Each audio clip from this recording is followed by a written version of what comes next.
Nah, di sini saya ingin menjelaskan mengenai teori model komunikasi menurut Schramm yang merupakan komunikasi dengan membangun kesamaan atau a field of experience yang sama. Karena menurutnya semakin besar kesamaan atau field of experience yang sama, maka semakin besar pula kemungkinan terjadinya kesalingpahaman antara keduanya. Nah, dalam model komunikasi Schramm ini tuh dikenal dengan adanya encoder dan juga decoder. Nah, encoder itu adalah pengirim pesan. Kenapa sih dinamain dengan encoder? Karena encoder ini tuh mengalami yang namanya proses encoding terlebih dahulu sebelum mengirim pesan.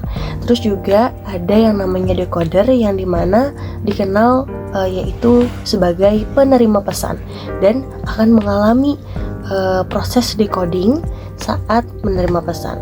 Nah, Wilbur Schramm ini melihat bahwa komunikasi ini tuh bertujuan menciptakan kesamaan makna atau pesan antara pengirim serta penerima. Jadi, pengertian dari teori model komunikasi menurut Schramm ini adalah model komunikasi yang berlangsung dengan dua arah, yang dimana encoder dan juga decoder dapat saling bertukar pesan. Komunikasi terbagi menjadi dua, komunikasi verbal dan komunikasi nonverbal. Komunikasi verbal adalah proses penyampaian pesan atau informasi secara langsung melalui kalimat atau kata-kata.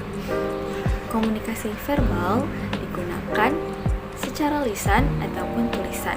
Secara lisan adalah seperti mengobrol, presentasi, diskusi, berdebat, atau lain sebagainya. Dan secara tulisan, contohnya seperti menulis surat, artikel, laporan, dan lain-lain. Komunikasi verbal ini bertujuan untuk menciptakan pemahaman yang lebih baik dan memperkuat penyampaian pesan antar pengirim dan penerima pesan.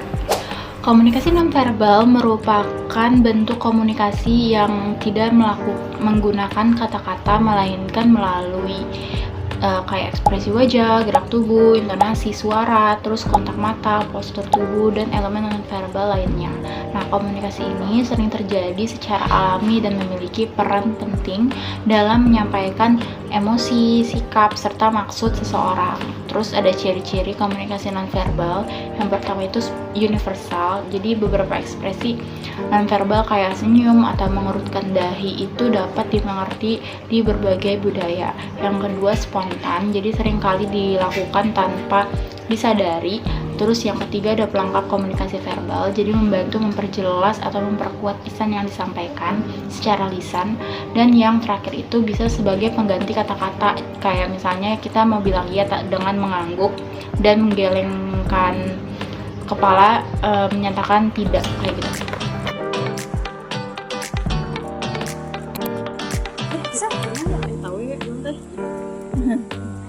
Kayaknya orang asing sahanya guys bisa tadi is you know the mango village mango saja mango teh mangga hayang dahar no this oh marengo village hayang ke village tunjukkan bahasa nih kanan teh kemana kanan Karait. Terus lurus tanah. Right. Lurus. Nah, di situ Mango Village. That. Ya. Yes. Thank you. Baik, jadi video pertama ini menceritakan tentang salah satu turis yang mau pergi ke suatu desa yang ada di Baduy, tetapi ia susah berkomunikasi dengan orang Baduy. Dengan itu, dia menggunakan sinyal untuk memberitahu ke salah satu penduduk di sana untuk mengarahkan ke tempat atau desa yang ingin dikunjungi.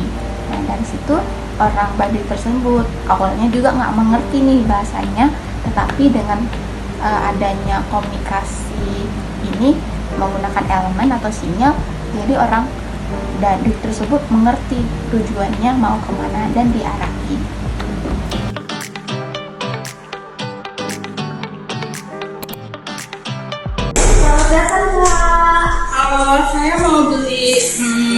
Ini deh boleh? Oh, mau beli ini ya? Matcha ya? Oke. Oke, aku bikin dulu ya. Ya. Ini Kak, Ini makasih ya. bayarnya 10.000 kan? Oke, ya makasih ya. Hah? Kamu tuli? Terus kamu mau pesan apa?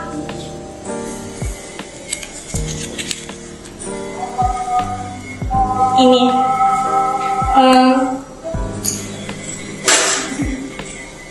Bentar ya.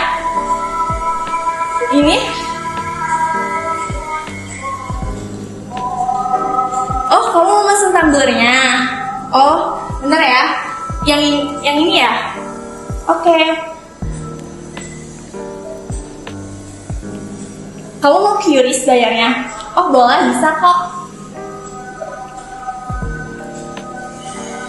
Oke, done ya. Makasih ya. Baik, di video ini memiliki makna contoh dari komunikasi verbal dan juga nonverbal, yang dimana pada pelanggan pertama saat ia mencoba melakukan pesanan kepada barista dengan secara ngomong langsung itu termaksud dengan contoh komunikasi verbal, yang dimana dua-duanya langsung mengerti satu sama lain. Nah, lalu di sini ada pelanggan kedua, yang dimana pelanggan kedua ini memiliki keterbatasan atau yang biasa kita sebut tunarungu, dan itu adalah hambatan bagi dia dan juga baristanya. Saat pelanggan kedua ini mencoba untuk melakukan memesan pesanan kepada baristanya ini mencoba untuk mengerti apa yang pelanggannya ini ingin sampaikan, dan ia juga bersikap dengan ramah, yang akhirnya komunikasi ini terrealisasikan karena akhirnya satu sama lain ini saling mengerti dengan bahasa isyarat yang disampaikan oleh pelanggan kedua. Kesimpulan yang dapat diambil yaitu yang pertama, dari model SHARP. Model SHARP ini komunikasi yang bertujuan untuk menciptakan kesamaan makna antara pengirim dan penerimanya. Lalu ada komunikasi verbal. Komunikasi verbal ini komunikasi yang menggunakan lisan dan tulisan.